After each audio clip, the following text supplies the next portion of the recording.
That's much better. Yeah. Actually, this looks like it's onto your chest. Go like this. And stand this way a little bit. Yeah, that looks great. Oh, I love it. Okay, no flash now. Much better. Much better. Let's get this thing in. Okay, okay, the mic was like cutting you in half.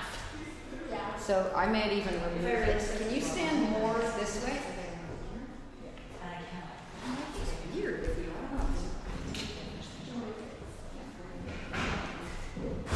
Okay, for hers it might be better without. And that looks so freaking cute. Hold on, one more. Now I'm going to try to get the bird in there too, and the podium. I think it's almost too much. Okay, it's yours. Thank you. You're gonna lose the gum right before you do your presentation. The bird. It's working now. Okay. It is working. The API key changed for some reason, so I should update it. It makes sense. It's stayed for a while. Did you guys eat the pie? Yeah. Let's practice. Was it You're practicing flicking through your slides. It is showing up in video. I see it live now, yeah. Okay, I'm going to take this back. Okay. Well, I will. Yeah, So make sure that when you're speaking. No, it's. I need to push an email out now. Gmail account right now. I mean, it's just the one that you copy and paste from the address bar when you. But I always Okay. inevitably Okay. enough sugar in the burger is what people say, so overcompensated this time, but it's all good. No. Okay, hold on. So it is working now? Yeah. Okay, hold on. I know why. See, Richard? You fix everything. Okay, go. So I just like skipped when I have a slide change. It doesn't, I just want you to click Okay. through so you know. And I'm here to talk about the. Okay, Indra. You have to point that at the computer, not at the You can screen. do that and it looks okay.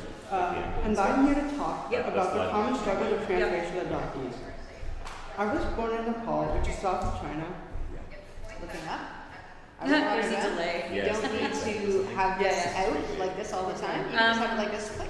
Okay. It's, So I read your remember you're going to email. be using this Yeah. hand also to change. And it's funny because I actually had that Okay. same thought that it Or was maybe like, you can go left hand. Can you left hand? Okay. Blah, blah, but I blah, didn't blah, blah, blah, know blah. that we had Okay. Turn out they have. You'll see what I mean. Okay, I want you to look So, up there the other as much people as you can to make Yeah, sure so you're on the I did right all side. that stuff. Like Well, I Okay, because but you can also yes, see that. Yeah. switch Okay. Yeah. Look at one to There's two. your audience. Like it showed one was the primary display was actually the secondary monitor, and I Oh, really that was showed right. that. But at home, when I plugged it in, Yeah. originally like back in March, it did the same thing, and I was able to switch. So for some reason, there was I think it was detecting something was Also plugged in, different so it was Yeah. the valid monitor one, yeah. but it wasn't actually passing the signal through. Yeah, okay. Thank you for It's okay. Yeah, it's probably fun to Yeah, I know. just get No, it's all good. I appreciate it. Okay. Are you done now for the day? I'm done with the new camera, although, wait, can you bring it back here? Because Mary Beth wants it back up just in case. Yeah, so I'll download this. I bike like halfway. I bike halfway, and then, well, not halfway, but then I saw Maureen go, and I saw Quentin go past me, and I was like, oh god, I'm gonna be late. And then, it wasn't as bad as I have been. No, it wasn't. It's just the shoes. Would someone mind standing there for a second? Yeah. Thanks. Wanted to bike, but, inevitably I got And then sucked into too many things at home. Okay, I can hear myself, so that's a good sign. It just shut the stream Oh, there's some chats enabled. I thought I disabled the chat. I guess it's not the end of the world, is it? A live chat on YouTube? It's enabled. I think it's bad. Well, it would be better without. It's weird because One, visibly it wouldn't be great, and two, you never know what kids are. Yeah. Okay. I gotta try and find that then. So much older than I expected. I know, that's the other thing. It's Cool. So did you get lots of stuff done for the night party? Well, no, I mean, all I did was mark and report. But they're almost done. I've only got a few left. It's one of the, and, well, because I thought they were all done on Monday, but I found out last Friday. Actually, yeah, no, it's not on Wednesday. So, we just did it tonight. This is it. Yeah, and it's just one day this week, and then one day next week. You know, pro day, and I'm spending it, so I'm doing this like editing report cards. Nice. And then the rights class is really awesome. Yeah. You guys are live right now, just so you know, on YouTube.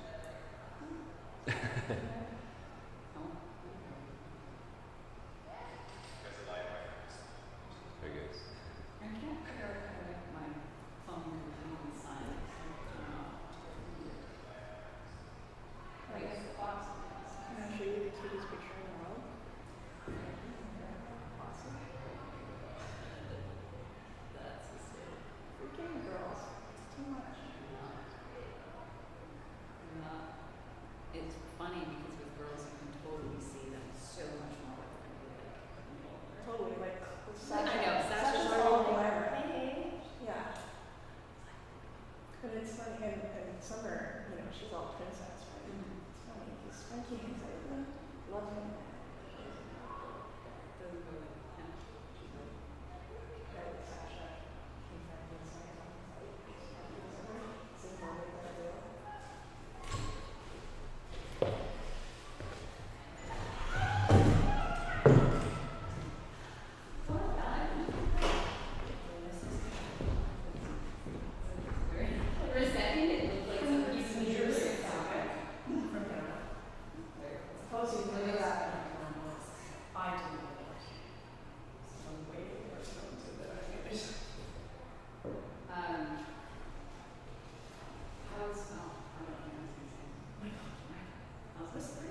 that's like what my class has been doing. But it says presenter stand. Okay. Oh, I did not see that. Oh, that's what it's like. Are you Andrea? I'm Karen. Hi, nice to meet you. Thanks for all your work this year. Yeah. Okay, so I did turn my phone. I did turn my phone off, right? I think I've turned it off 3 times. Okay. And if student asks a question, You'll. His mother. okay, so let's, How would they say Am I on that? live stream right now? these are now available for kids. By the way, Because I'm still at live stream. okay, they can come in as Scott, and you'll have an external advisor, so that's easy. Why is this chair here? Anybody know? Richard's seat. It's a bit different. Hey, let's get out your names. Indra. Big deep breath, my friend. Yes.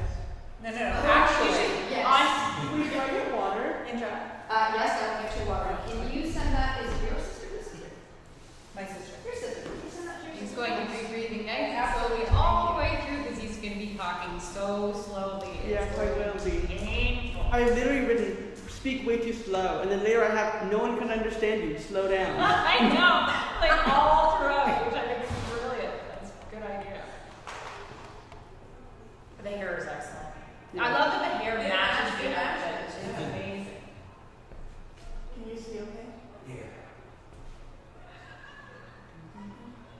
That's good. The blue does show up pretty well. You like taking photos throughout the presentation? No, I'm filming it Oh, for YouTube, fun. and I'll edit it so it's just Yeah. I get a little different from the live stream. There's normally some guy in the back with like 2 different cameras, all staring from different angles. Yeah, not this year, just me. So bright. Yeah, I'm gonna just test out the light. Kind of went through this. Indra, Hi. did you bring stuff? What? Did you bring cards and such today? Yes, I did. Excellent. Not that anybody needs to know about cards and stuff. I understand. Okay, That you're, was you're code. also That was going to code. today. Yeah.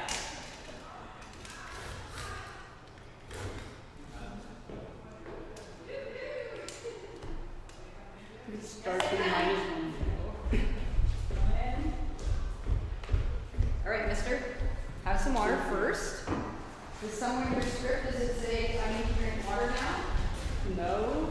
No. But whenever I changed sections, I was thinking I was gonna have a drink, not for the water, but for the passage time. I think okay, we'll have to drink water now. And if you're good, I'm gonna get him to sit here. Yeah, you're good. And so do I press it up? Like this.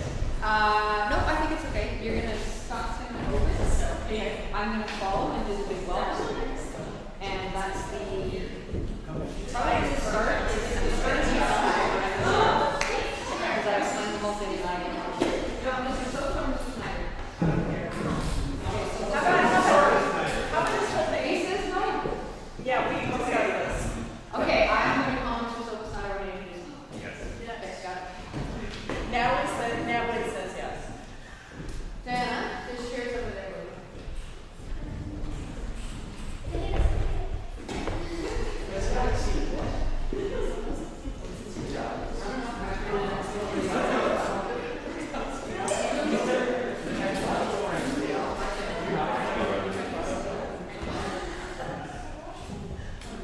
Good morning, everybody. Just as we settle in here, a few house reminders. So, unique situation, obviously, but for those of you that haven't already heard, we really have this space in the chapel today, and we don't have the vestibule area, and we're going to be using that door to enter, and in theory, that door to exit. So that includes not using the chapel bathroom. So if you do have to use the bathroom, then you go to the school and spray on entry once you're at the school. And the other thing is we've got the usual assortment of cords. So if you are otherwise moving around a little bit, make sure you're aware of that. The seats that you're in now, and this would apply mostly to the students, you will be in for the remainder just plan to sit there as your new spot in the chapel for Masterworks. And anything else, Jen? Right, so I would like to acknowledge that the chapel and Island Pacific School are both on the unceded and ancestral territory of the Squamish Nation. We appreciate the fact that we can share this lovely location and celebrate all the amazing work this week as it unfolds here with Masterworks. So I'd like to introduce Jen Hendrickson, who will be our Master of Ceremonies for Masterworks 2020. Welcome, Jen.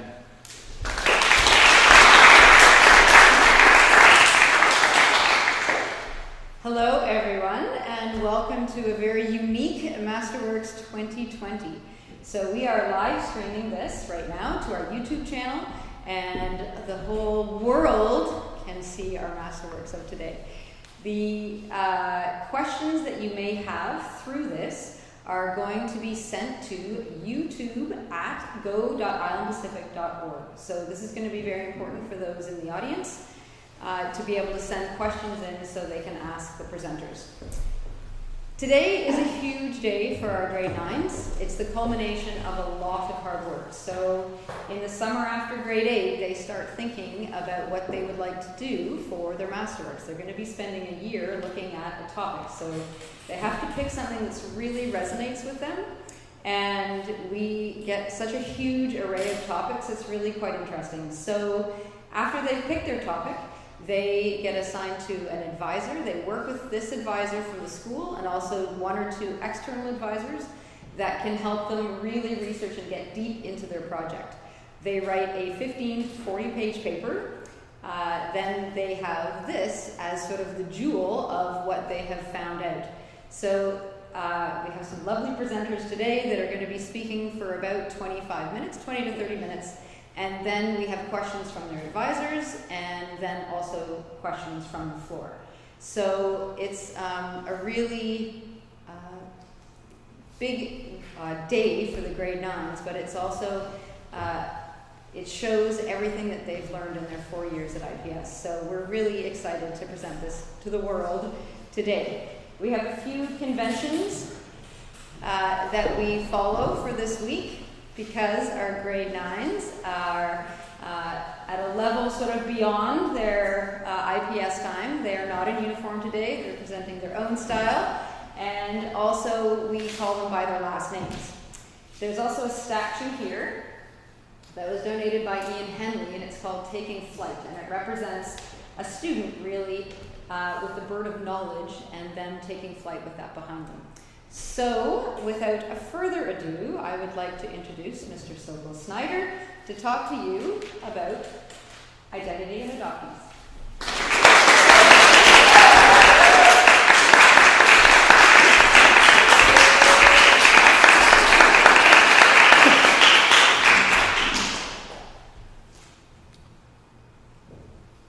Who here doesn't know what their mother looks like?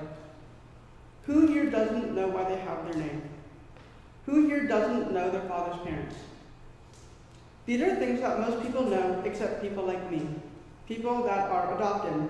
People that can't live with their birth parents for various reasons. And frequently, when kids live with parents that are adoptive parents, they aren't the same skin color or ethnicity as their parents. That can affect them more than you may think.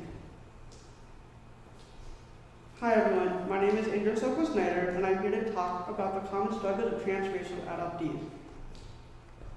I was born in Nepal, which is south of China, but north of India. I was adopted and brought to Seattle when I was 11 months old. I know next to nothing about my first family, and I often wonder about them. When it came time to choose a topic for Masterworks, I wanted to explore adoption, because even though it's not a big part of my daily life, it's a big part of who I am. I wanted to investigate the common struggles of transracial adoptees from various places and see what they have in common. I myself have some issues of identity and wanted to see if other people have experienced similar issues. Turned out they have. You'll see what I mean. I started this project by setting up some interviews with people from various places around the world. But before we get to what I learned from the interviews I had with people, I have some information that I want to share that I found while reading over long papers by people with PhDs. Don't worry, I'll make sure it's interesting. Let me tell you something about adoption to get us rolling. Adoption is something that many people around the world have in common. The number of adoptees isn't clear because access to adoption record is restricted to protect confidentiality, and there's no one official registry of adoptees anywhere in Canada, so it's hard to track down that information. However, I do know that there are over 45,000 orphans in Canada currently seeking good homes. In the US, about 10,000 people are adopted every year in America alone, and 6 in 10 Americans have a personal experience in adoption, be it having an adopted sibling or adopting a child themselves at some point in said person's life. Many adoptions are interracial, meaning that not everyone in the adopted family is of the same race or ethnicity, just like my family.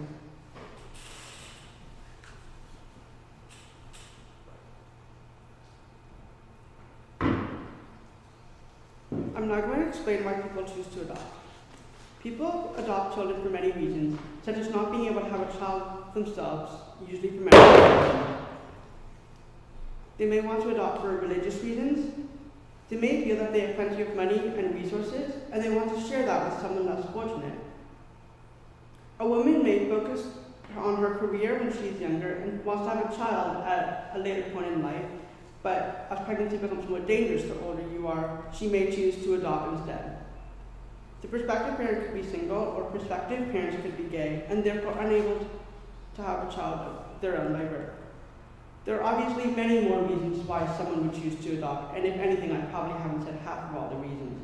Choosing to adopt is a very personal reason, and there are many reasons, and people may choose to keep them to themselves.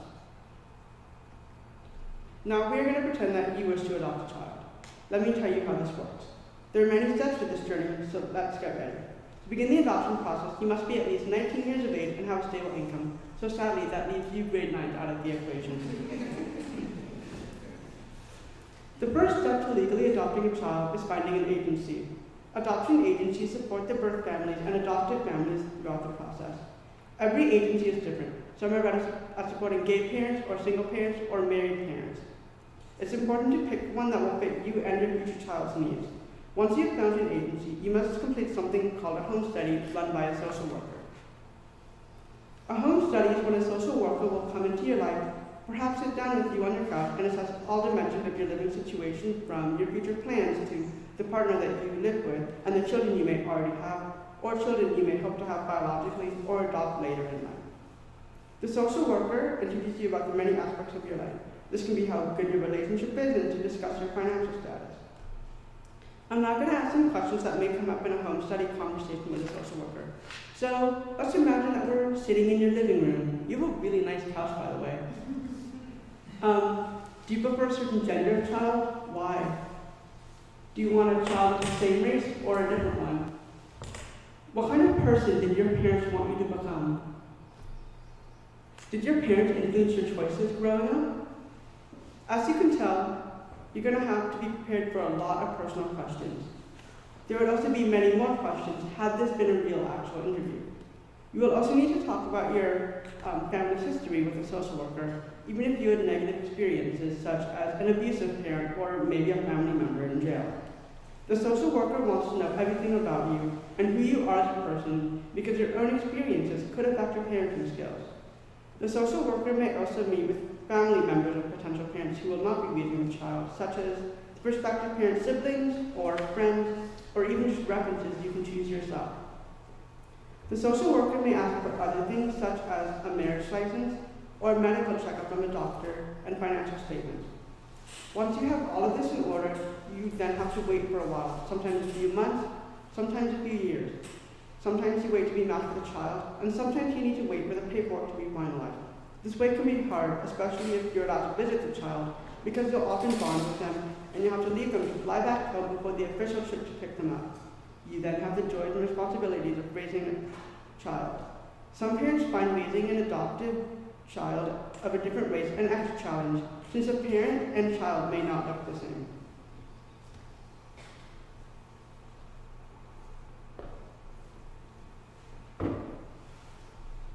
Alongside all of the research and reading, I conducted interviews with several transracial adoptees other than myself. I sat at times with different people. Some people were harder to arrange a time to call than others. Do you know how hard it is to find a time that works for someone in India? The goal of these Skype interviews was to find out common experiences of other transracial adoptees, to see what we had in common or different, or see what it's like growing up in different places, or we ended up just chatting about anything by the end. The adoptees range in age, and there's some variance in ethnicity. They also live in various places around the earth, from here on Bowen Island to far off Mumbai, India. Here are some of the struggles they go through. Who here has ever had someone question who their parents are? I have. My sisters, we don't look the same as my parents. My sisters look like my parents, but I don't look like them. We can get questions like, really? Those are your parents? And where are your parents when they're standing right next to you? One of the things that people talk about is when they're out with their families, people won't know that they're parent and child. For example, one of the people said that she had to get some medicine from a pharmacy, and since she was only 16 at the time, she had to get her parents to sign off. When the Nepali adoptee brought her father in, the person behind the counter said, again, that she needed her father. The man behind the counter showed immediate suspicion that the white man next to her wasn't her father. She was very irritated that she had to go through something that most kids and teens have a pass on. Another story starts with a 33-year-old woman who said that while growing up in her white majority city, one person her age was blunt enough to call her a fake Indian, since even being from Bangalore, a city in India, she knew next to nothing about being Indian or anything about the culture except for the big holidays such as Holi. I don't know if anyone here has ever been called a fake anything, but it probably doesn't feel great. Who here has ever been called out negatively because they don't look or act the way society expects, simply because of their looks? So there's this thing called code switching.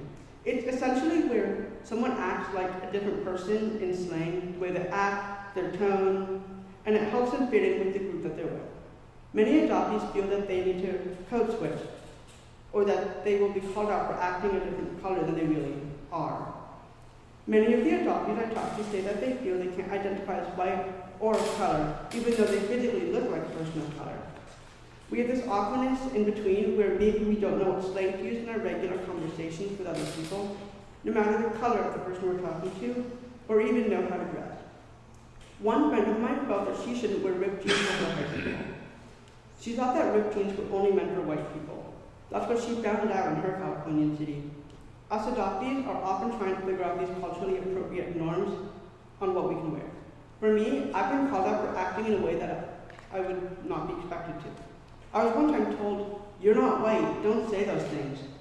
Actually, I've been having stories of other people, so here's a story of me being called out for speaking in a way that people wouldn't think I speak just by looking at me. I was on a bandit sheet at the start of the school year. We were all sitting on a bus, and the bus was divided up by ethnicity. This wasn't intentional, but we just happened to be sitting with people that looked the same as us. I was sitting with the Chinese, Japanese, Canadians. There weren't any other South Asian kids in that band. We were talking about something that teenagers would talk about. I don't remember what it was exactly. But anyways, I started a sentence with, "Yo, dude," and one of the people behind me said, "That's white. Only white people say that. We're not white." I can almost guarantee that she doesn't remember saying that. But I remember it very well because I thought her comment was interesting. Before that comment, I never really thought of myself being white or brown or really any race. I knew I was always different, but never actually thought about it. But after she said that, I noticed that the vast majority of my friends and people I hang out with are white, meaning that I pick up on white slang. So people could say that I act white, whereas my friends that are all of color all have brown slang. This can make simple socializing a nerve-wracking experience for some adoptees. So, alongside writing this paper required for this project, I also wrote an op-ed, also known as an opinion editorial, which is, as the name implies, something about an opinion piece or commentary on some current event. I wrote mine about transracial families and the current coronavirus situation. I'm going to read it for you. We've all had a lot of family time lately, and I've been thinking about what family means, and what family looks like to people not in that family. My name is Indra Sopal-Snyder, and I was born in Kathmandu, Nepal, a small country between India and China. I was adopted at 11 months to a white American couple and their 2 daughters. For 14 years, we have loved each other just like other families, maybe even more. We lived in 3 different cities, we hike and ski together, bake each other treats, and we have lots of inside jokes. Our vacations are exotic, Cambodian temples, treks in Nepal, South African road trips, and I also feel closely connected to my extended family, but I don't look like them. As social distancing restrictions are loosened, people will go out in public again more casually, be it go for a walk in a local park or go to a mall.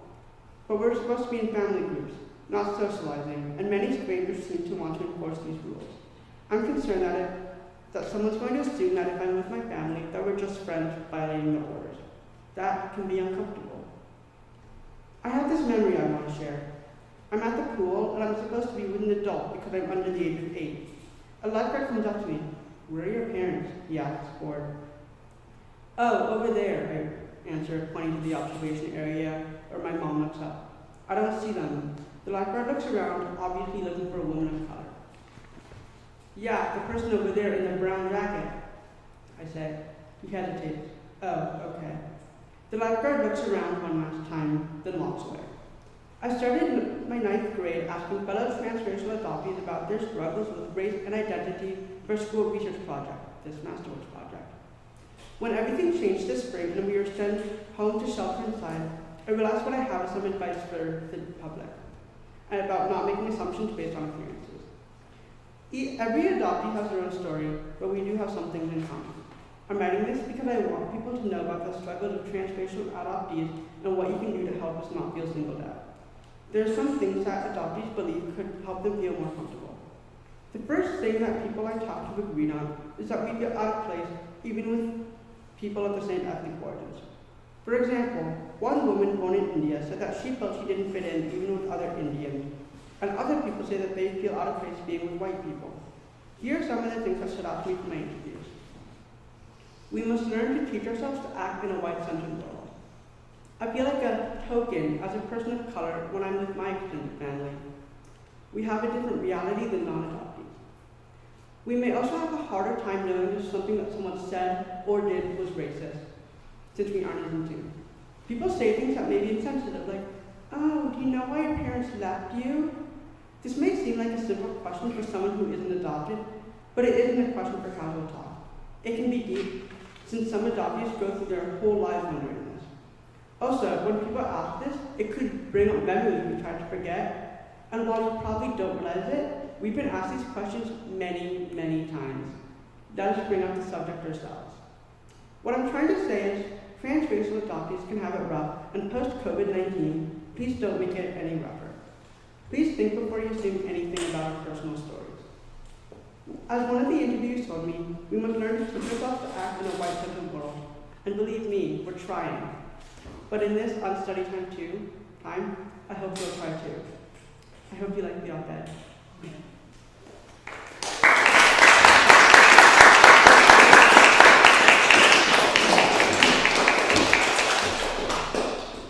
I tried to get this op-ed into some of the major newspapers, and I got rejected, which wasn't the greatest feeling.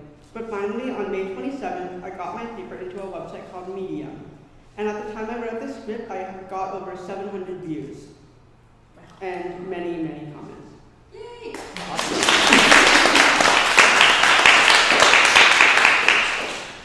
One of the comments I got was that one of these experiences I wrote about had in fact happened to someone. She was with her daughter, and some stranger told them to separate, not realizing that they were in fact from the same family. I think this was really interesting, since it showed that someone could actually relate to what I had written. When I started, it was an awkward process of doing the interviews for the Masterworks paper, and of course the op-ed.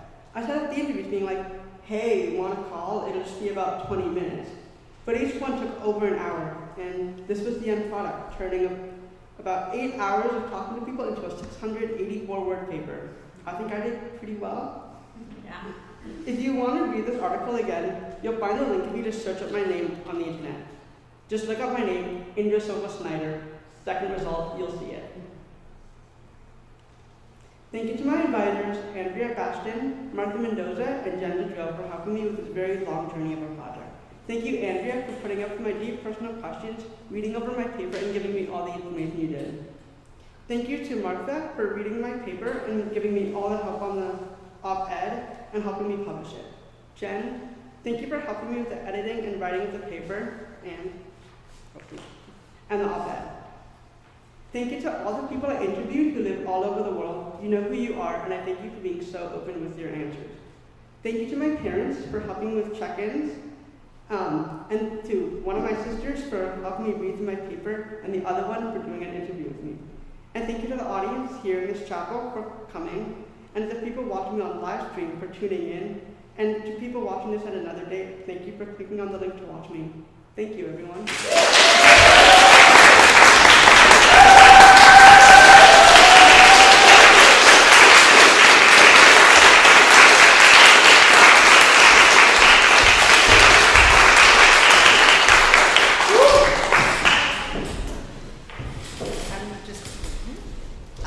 Thank you, Indra. That was awesome.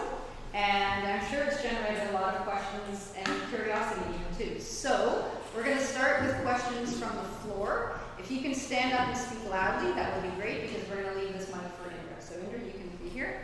And we're going to start with Jen Zibber. Oh, well done, Indra. Oh, very proud of you. That was fantastic. So I have a two-part question for myself. Part one, could you tell us a little more about the process of writing and publishing the op-ed? And part two, you said that people are commenting on your article. How have people been reacting to it?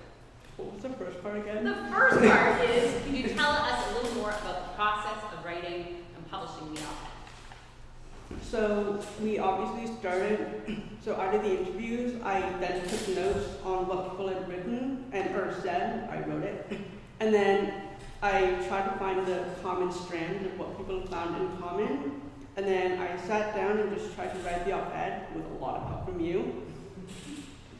And then after that, I took the op-ed to my other advisor, Martha Mendoza, and then we sat down and she was like, this may not sell, we need to change it and make it about coronavirus because that's the only thing that's going to go these days. So we sat down and we tried to make it about COVID-19, and we were like, well, we can make it about how families look different and how strangers may not know that we're family. So we went through and we COVIDized it, and then we took that, and then we tried to give it to newspapers and got it into the medium. What was part two? Part two was, you said that people are commenting on your article. So what's been the general reaction to? So this has been mainly shared with like family and friends. So of course they're all like, oh, this is really good, and like it's given me a lot to think about. So I've basically gotten praise. Yeah. I would actually love to share this one comment. So I went on to Medium, which is a really cool site actually. It's got lots of great stuff on it. So you should be very proud of the people that post on that. There's some really amazing stuff. One of the comments I thought was fantastic. It said, thank you for this insightful, thought-provoking, and timely essay. The general issue is always timely, of course, but your depth interweaving with an everyday occurrence during the pandemic makes it immediate and accessible in new ways. And so I thought that was amazing that, these strangers are reading your work and it's really, it's really resonating with people. So well done. Thank you, person that wrote that. I was not the person that wrote that. Somebody did. So Martha's question, Martha couldn't be here, of course. She's in US, so she can come. But her question was, Indra, you started with brainstorming, planning, and organizing, then researching, interviewing, writing your Masterworks, and writing your opinion piece. Which of those parts was the most challenging and why? And which was the most fun? I think that the hardest and the easiest were the same thing. I think the doing the interviews, going through and being like, what question am I going to ask them? Like, how am I going to track and keep this information? Like, how am I going to write it? That was the hardest. But also, if you know me, I'm really social and I love talking to people. So that was also really fun, and it was really rewarding, like being able to like do it. I don't know. It was both the hardest and the most fun because it was really rewarding. Yeah. Thank you. Indra, wow. From the bottom of my heart, wow. I have I've been a Masterworks advisor, I think 3 or 4 times, at least. And this one, for me, is by far the most memorable. So before I ask my question, what I want you to hear from me is that I think you are fearless. You opened yourself up in this project in ways that most people would never dream of for years and years and years. And so when you go into the world as a transracial adoptee, as a human just being, just remember how fearless you are. I'm blown away by what we sat down to talk about in September, which was just like this. And it always amazed me, the process, how great minds bring it together. But I'm actually shaking. I'm very emotional. So bravo, first of all. And then my question to you was, you wrote, here are the things I'd like you to think about in your Medium article. If you could summarize that article into one call of action for the rest of us, what do you think that would be? I would think, I would say if you want to help adoptees, I'd be do your research, talk to adoptees, but don't get on the case about it, but be is it okay, whatever, ask them, but don't push it, if you know what I mean. Listen. Yeah, and because it can really vary from adoptee, because some people may be overly sensitive and be oh, I feel white, I am white, and other people could be oh, whatever, you can call me white, call me black, I don't care, so it really depends. Yeah, so just get to know the individual person and remember each person is different. Okay, we're going to be turning it to questions from the floor. Can you stand up, speak loudly, and address the presenter as Mr. Silva Snyder? Great work, Mr. Silva Snyder. I really enjoyed your presentation. I wanted to ask why you chose to write your article and where that idea came from. So, my aunt that helped me write the article is a journalist, and I have always wanted to be a journalist. And so we sat down and we were what if you wrote an article? And I was that sounds great, because with an article, it can go anywhere. It's not just going to be the certain people I know. It can go to anyone. Anyone can go to Medium and click on the link. And I just thought it was so cool that I could do this. Yeah. Questions more from the floor? Franny, go ahead. Great job, Mr. Silva Snyder. As a sister who has an adopted sister, I found it extremely interesting. I'm just wondering, you talked briefly about growing up for part of your life in America, and obviously you're now in Canada. Is there a difference between the experiences you've had in both of those places? Have you had different feedback from people in both of those places? Well, here in Canada, at least in West Vancouver where I grew up, it's a very white and Chinese predominant area, so I have always stood out.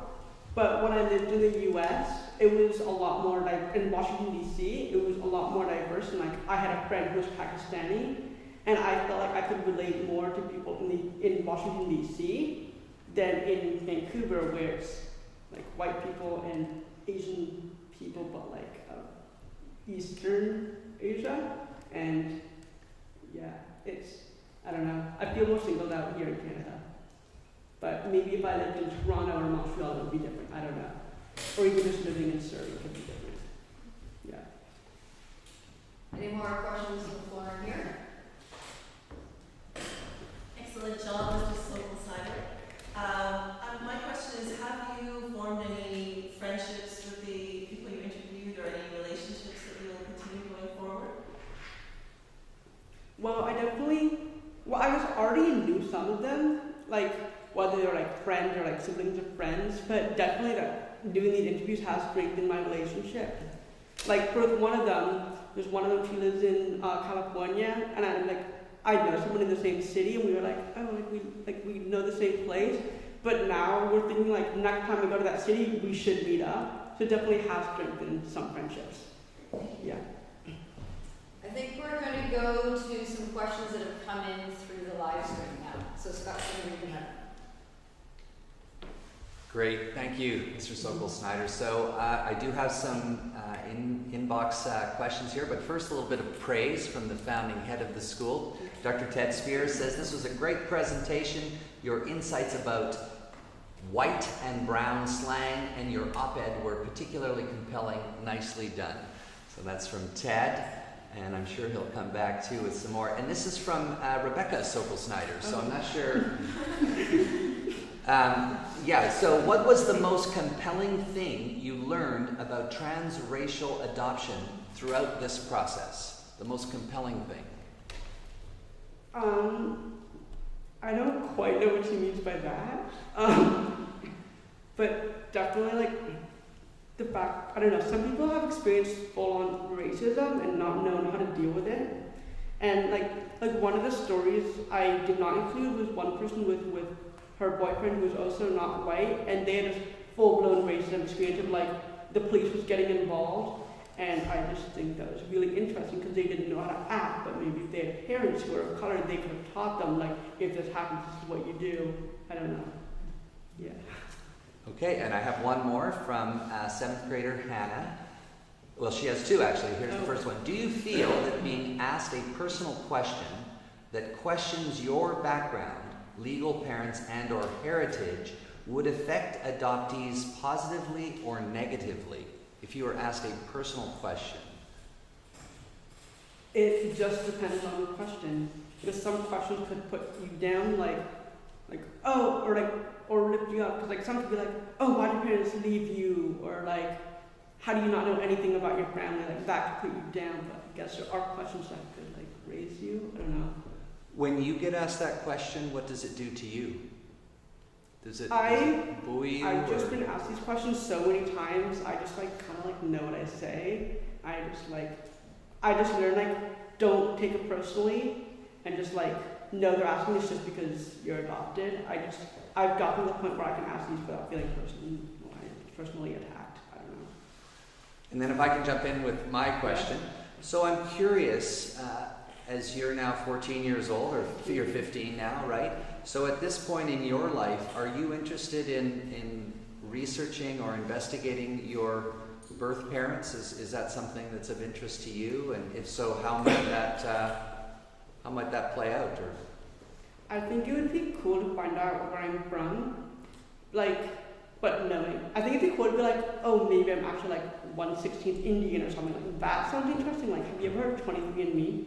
Yes. Like, so some of my friends have done that, and I'd be like, oh, that would be cool to do that. But I don't want to meet my first family. So I don't want to meet my family, but I do want to know where I'm from. Your ancestry. Yeah. Nice. Thank you.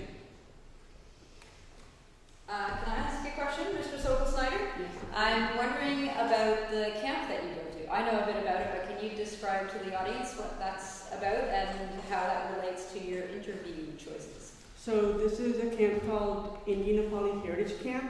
They do camps for basically a lot of places around the world, and basically it's where people go from all over the U.S. Like I'm the only person, me and my mom are the only people from Canada most years, and it's where you can go be with other adoptees from around the U.S. that are adopted from India or Nepal, and you do events and activities that are like common in India or Nepal. So one year the theme was about Nepali dancing, so we learned how to like Bhangra dance, and then another year we learned how to make Bengali street food. So lots of activities, and you're just with other people that are adopted that can relate to you on this level that a lot of people can't.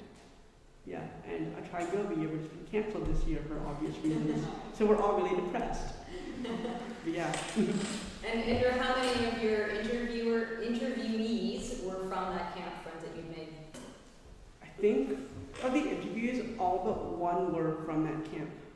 Yeah. Yeah. Any questions from the audience? Okay, I have one more, and it's an interesting one for me. It's about what you talked about with code switching. Okay. And there is a lot of, well, okay, I'm going to back up. When you're at your camp, do you find that you code switch? Do you consciously use less white, as you said, slang, and more South Asian slang or references? Well, it's interesting because a lot of people from that camp are also from predominantly white areas. So this might sound a bit racist, but we still, even though we're all brown, we still all act white. because a lot of people, they live in like wealthy Chicago or like Boulder, Colorado, which is very white. I don't know if you guys know, but we're still all acting white. So it's interesting. Like some people, like they know what it's like to be brown, or one person knows what it's like to be black. But most of us are just like, we're gonna pretend. I don't know. Yeah. Well, it's not even pretending because that's the life that you've grown up in. So it's a difficult thing to put a finger on what's right, what's wrong, what some people are going to be offended by, what seems very normal and natural to how you act. Well, actually, something else is around like people here. I can't make racist jokes, or like, not that sounds extreme, but I can be like, I don't know, like I'll be like, oh, make the colored people do the work. Like that isn't funny here. But I can make jokes like that at the camp, and we can all laugh because we're all not white, and we know what it's like, and we can make those jokes, if that makes sense. That I can't do here. Like, I'm just saying, and thinking it's a very fine line. What other people will feel about the things that you might say to a certain group, and then the things that you might say to a different group. So it's probably very difficult to walk that line. Yes. Any more questions, Scott? Is there any more that you want to read?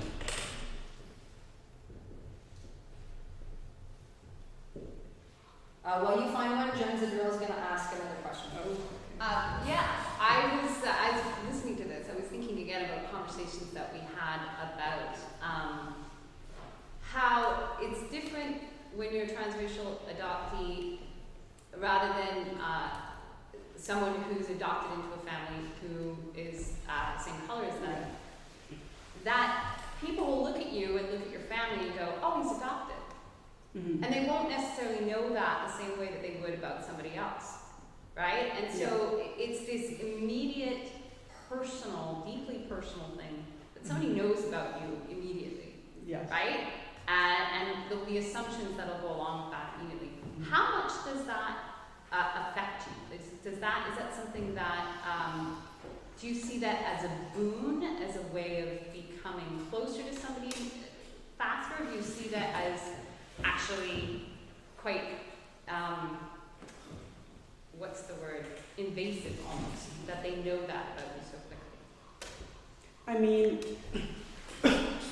when you're 15 years old, you get that a lot, and people will be like straight up like, "Are you adopted?" It's like, "Yes." "Are you from like India or Pakistan?" It's like, "No, I'm from this small country." And sometimes it does bother me that people like feel like they can ask these questions right off the bat. But other times it's fine. I don't know how to answer it. I'm sorry. Okay. Yeah.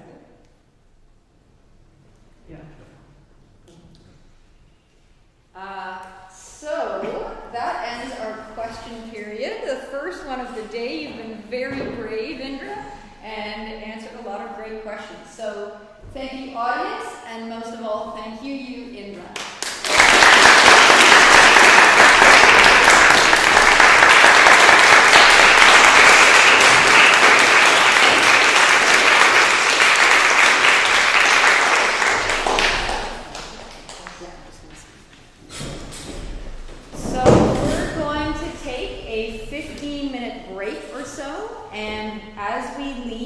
This room, we have to leave 6 feet apart. So remember that and don't rush the door. Logan, stay behind. And right now, Indra will be talking to his 2 advisors about his project, which is awesome. So we'll see you back here at 10 o'clock for Logan Clark talking about honeybees. Is there space for us to sit in? No. So that chair wasn't used, so you can just go to there. It doesn't. Logan? Yeah, that's cool.